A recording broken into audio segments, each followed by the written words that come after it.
कहते हैं दुख बांटने से कम होता है और वाकई इस दुख को बांटने के लिए बाड़मेर के जिला कलेक्टर लोकबंधु यादव आज मालपुरा पहुंचे और मालपुरा में उस बेटियों के पास पहुंचे जिन 7 बेटियों के सर से माँ बाप का साया उठ गया है। जी हाँ, आप तस्वीरें देख करके यह ताजुब भी करे होंगे कि इन बेटियों के हाथ में ये नोटों की गड्डियाँ कहाँ से आई। तो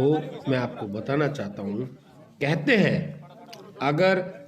ऊपर वाले ने एक रास्ता बंद कर दिया तो कई रास्ते खुल जाते हैं। तो ऐसा ही कुछ हमारे भारत के नागरिकों द्वारा,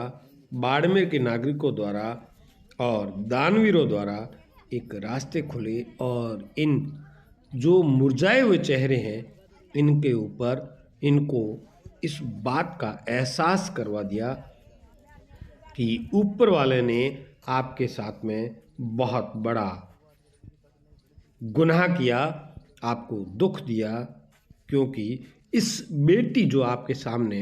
बैठी है, इस बेटी की सगाई के लिए इसके माँ बाप अपने 3 वर्षीय बेटे, जो कि 7 बेटियों के बाद में हुई थी, उन बेटियों की इस बेटी के साथ में सगाई के लिए गए थे कि अचानक बोलेरो ने लापरवाही पूर्वक चलाते हुए इन्हें कुचल दिया और इस दर्दनाक हादसे के अंदर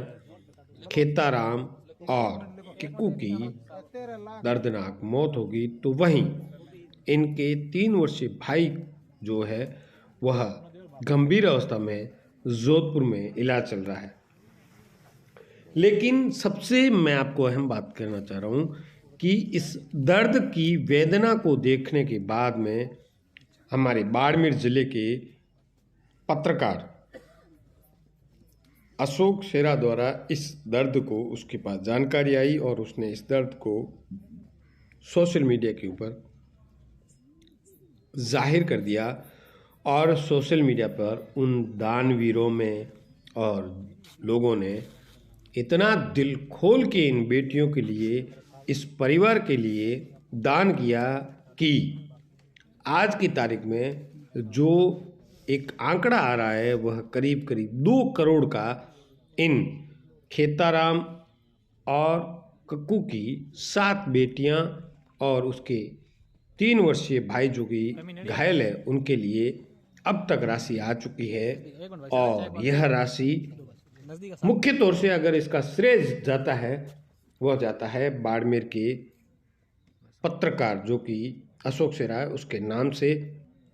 उस व्यक्ति के जो दर्द था, इन बेटियों का दर्द, उसने सोशल मीडिया के साथ में उठाया और जैसे ही सोशल मीडिया पर इस परिवार का दुख दर्द उसने साझा किया, उसके बाद में जो भामाशाह थे, जो दानवीर थे, वह आगे आए और खेताराम भील की इन मासूम 7 बेटियों के लिए वह भगवान से भी कम नहीं है, जिन्होंने इस परिवार की सुध लेने के लिए आगे आए। और आगे आने के लिए मैं आपको बताना चाहूँगा कि आप देख रहे हैं कैसे विलख रही है जब बड़ी बेटी की सगाई के लिए उसके माँ बाप गए हो और उस दरमियान उस माँ बाप की एक बोलेरो चालक की लापरवाही से उनको कुचल दिया हो। वो गाड़ी में सवार नहीं थे, वो रोड के किनारे चल रहे थे, उसके बावजूद भी कुचल दिया हो। लेकिन आप सोचो कि कितना बड़ा दुख झेला, कितना बड़ा दुखों का पहाड़ इस परिवार के ऊपर आया कि 75 वर्षीय दादी के लिए इन 7 बेटियों को पालने के लिए कोई भी कमाई का साधन नहीं, क्योंकि ये 7 नाबालिग अब तक। इस इंद्री में जो दुखद घटना हुई और उसमें एक दंपति की जो दुखद डेथ हुई, आज सभी बच्चों से मैं यहाँ मिलने आया हूँ और लगातार ये खबरें भी आ रही थी कि सभी लोग इसमें समाज के, चाहे बाड़मेर से ही नहीं, पूरे भारत से और आउट ऑफ इंडिया से भी लोग आगे आ रहे हैं। और जैसा आपने भी खबर को प्रमुखता से चलाया कि 7 बच्चियाँ हैं और एक भाई है जो अभी एडमिट है, और काफ़ी दुखद घटना है, काफ़ी मार्मिक स्थिति। लेकिन लोग सहायता के लिए आगे आ रहे हैं। सरकार की जो भी स्कीम्स हैं, चाहे मुख्यमंत्री चिरंजीवी दुर्घटना बीमा योजना हो जिसमें 10 लाख रुपए, साथ ही ये कोऑपरेटिव बैंक के लोनी भी थे तो सहकार बीमा योजना के तहत 10 लाख रुपए, साथ ही पालनहार योजना में जो भी बच्चियां पढ़ रही हैं सभी को पर मंथ 2,500 रुपये, तो लगभग 10,000 या 12,500 रुपये तक उसमें मिल पाएगा। साथ ही जब भी बच्चों की शादी होगी तो मुख्यमंत्री कन्यादान योजना के तहत भी इसमें पैसा सहायता, आर्थिक सहायता दी जाएगी। अभी जो पैसा भामाशाहों ने दिया है, समाज के विभिन्न लोगों ने दिया है, उसको किस तरह से सिक्योर किया जा सके उसको लेकर यहीं चौपाल पर बैठकर सभी समाज के लोगों से चर्चा की है। और इसमें कोऑपरेटिव बैंक में इनकी अलग अलग एफडियाँ खुलवाने का भी सामूहिक ये डिसीजन हुआ है, उसके संबंध में भी निर्देश दे दिए और बाकी भी सभी जो स्कीम्स में अप्लाई करने के लिए जल्दी अप्लाई कर देंगे। मैंने बच्चियों को ये भी कहा है कि आपको आगे पढ़ना है, आगे बढ़ना है, और अगर कोई भी समस्या हो तो जिला प्रशासन आपके साथ है। एक अपने आप में इस प्रकार की पहल होना और महत्वपूर्ण दिनों में इस प्रकार से राशि खटाना, एक क्या संदेश देती है, किस तरीके से भामाशाह जो है बच्चों के लिए, उनके लिए आप सब क्या करें? ये जिसने भी इस खबर को देखा उनका मन किया, और ये मेरे ख्याल से अद्भुत है कि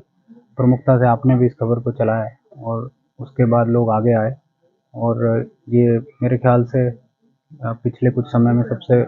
ज़्यादा कंट्रीब्यूशन इस तरीके से लोगों ने रेज किया है जो क्राउड फंडिंग के माध्यम से, जैसा मुझे बताया कि 1 करोड़ रुपए से अधिक इकट्ठा हो चुके हैं। तो निश्चित तौर पे बच्चियों को आगे अपने भविष्य में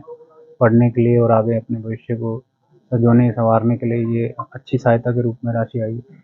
तो कोई लोग इसमें कुछ फ्रॉड भी कर रहे हैं, गलत नंबर ऐड कर रहे हैं, तो उनके खिलाफ भी कार्रवाई कीजिएगा, अगर शिकायत करते हैं? हाँ, अभी मुझे ऐसा बताया गया तो उसमें बिल्कुल पुलिस के माध्यम से अगर कोई भी ऐसी शिकायत आती है तो एफआईआर भी दर्ज कराई जाएगी, और पैसा वो किस तरह सिक्योर रहे उसके लिए भी उसको इमीडिएटली ट्रांसफ़र करने की अभी कार्रवाई की जा रही है।